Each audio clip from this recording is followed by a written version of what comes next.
तो पार्ट 2 के शुरू होते ही फर्स्ट के सीन को दिखाते हुए जहाँ पर हमें किंग ऑडिन के फादर दिखाए जाते हैं। वो उनका दौर चल रहा था और उस वक्त उनका दुश्मन था मेलिकत। उसके पास भी एक वेपन हुआ करता था जो उसकी ताकत था। मेलिकत चाहता था कि वो पूरे 9 किंगडम्स पर अटेम्प पर कब्जा कर ले, लेकिन किंग ऑडिन के फादर ऐसा होने नहीं दे सकते थे। तो वो मेलिकत और उसके साथियों को हरा के वहाँ से दूर भेज देते हैं और वो मेलिकत से उसका वेपन लेके जमीन की गहराइयों में दफना देते हैं। अब जब मेलिकत को रियलाइज होता है कि उसे उसका वेपन ले लिया गया है और उसके मुकाबले में कोई आम इंसान नहीं खड़ा बल्कि द ग्रेट किंग है, तो वो अपने खास साथी को बुलाता है और कहता है कि अभी हमारे लिए गहरी नींद लेना बेहतर है और जब हालात बेहतर हो जाएंगे तो हम खुद ही लौट आएंगे और अपना वेपन भी वापस हासिल कर लेंगे। मेलिकत और उसका अजीब और गरीब साथी गहरी नींद में सो जाते हैं। कहानी आती है प्रेजेंट की तरफ। मेलिकत अभी तक सोया होता है। खैर ये तो एक अलग कहानी है, लेकिन अगर हम बात करें एस्गार्ड की तो वहाँ पर सबको पता चल चुका होता है कि लोकी ने अपने फादर को धोखा देने की कोशिश की थी कि नजरों में अच्छा बनने के लिए। अब वो पकड़ा जा चुका होता है क्योंकि वो मरा नहीं था, जिंदा था और थोर उसे पकड़कर किंग ऑडिन के पास ला रहा होता है। इसके बाद अगले सीन में हम थोर को काफी शानदार लड़ाई करता हुआ देखते हैं और ये लड़ाइयाँ वो अपने किंगडम को बचाने के लिए किया करता था और उन लोगों के लिए जो खुद अपने लिए कुछ कर नहीं पाते थे और इतने ताकतवर नहीं थे।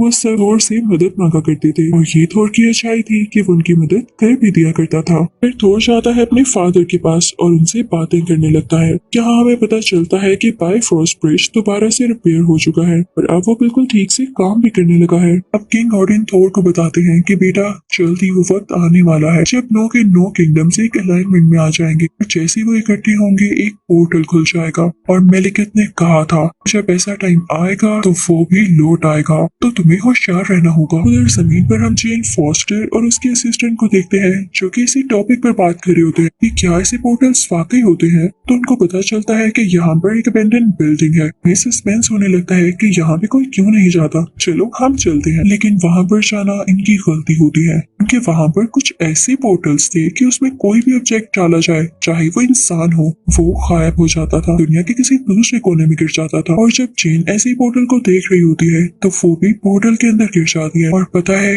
वो कहाँ पहुँचती है, जमीन की उसी गहराई में जहाँ पर किंग ऑडिन के फादर ने मेलिकत का वेपन छुपा रखा था। जैसे ही वो उस जगह पर हिट करती है उस वेपन की सारी ताकतें जेन फॉस्टर के अंदर आ जाती है और इस बात का पता उसी सिक्योरिटी गार्ड को भी चल जाता है जो कि बाइफ्रोस्ट ब्रिज की हिफाजत किया करता था। वो थोर को जाकर बताता है कि आपने मुझे कहा था कि मैं जेन फॉस्टर पर नजर रखूं, लेकिन वो मुझे दुनिया में कहीं भी नजर नहीं आ रही है, कहीं उसे कुछ हो तो नहीं गया। तो थोर उससे कहता है मुझे फौरन से जमीन यानी मिड गार्ड पर भेजो, मैं जाकर देखता हूँ। अब थोर आ चुका था मिड गार्ड पर, लेकिन जेन तब तक वहाँ पर पहुंच चुकी होती है यानी जमीन पर वापिस आ चुकी होती है। जब थोर को देखती है तो उसे स्लैप करती है, तुम इस होलिये में यहाँ पर आ गई हो, कोई तुम्हें देख लेगा तो क्या कहेगा। लेकिन काम उल्टा ही पड़ जाता है। पुलिस वहाँ पर आती है और जेन को ही पकड़ के कहती है लेडी आपने इसे स्लैप। लेकिन पुलिस का जेन को हाथ लगाना पड़ता है महंगा क्योंकि जेन में से काफी इलेक्ट्रिकल वेव्स निकलती है, इससे पुलिस ऑफिसर दूर जाकर गिरता है। ये देख के थोर को पता चल चुका था कि उसकी दोस्त के अंदर ये एबिलिटीज आ चुकी है, मेलिकत के उसी वेपन की पावर्स।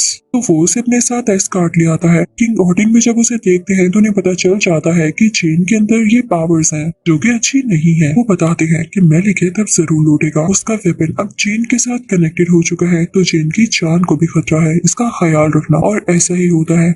मेलिकत अपनी नींद से जाग चुका होता है और अपने खास साथी से कहता है कि जाकर एस्कॉर्ट पर हमला कर दो ताकि वो वेपन को मेलिकत के पास वापस लेकर आ सके। उसके बाद मेलिकत अपने असली रूप के साथ यहाँ आ सके। अब मेलिकत को पता चलता है कि उसका वेपन जेन फॉस्टर के अंदर है तो वो खुद भी वहाँ पर आ जाता है और उसकी जान लेकर अपना वेपन हासिल करने ही वाला होता है कि तभी वहाँ पर थोर की मदर आ जाती है जो कि जेन की जान बचा लेती है। लेकिन इस चक्कर में उनकी अपनी जान चली जाती है, उन्होंने जेन के लिए कुर्बानी दे दी थी। तभी वहाँ पर एस्कॉर्ट आ जाते हैं जिनसे डर कर मेलिकत और उसका साथी भाग जाते हैं क्योंकि मेलिकत अब इतना पावरफुल नहीं हुआ था, उसके पास अपना वेपन जो नहीं था। जब थोर को पता चलता है कि मेलिकत ने उसकी मदर को मार डाला है तो वो गुस्से से आग बगोला हो जाता है, इतना गुस्सा कि वो मेलिकत से बदला लेकर ही रहेगा। वो सीधा लोकी के पास जाता है और उससे भी बताता है कि मेलिकत ने हमारी मदर को मार दिया है। तुम मेरे साथ चलो। हम सब लोकी को भी बहुत गुस्सा आता है और वो एक साथ उधर जाने के लिए तैयार हो जाते हैं। और लोकी जब वहाँ पर पहुंचते हैं तो देखते हैं कि मेलिकित के सामने जेन भी है।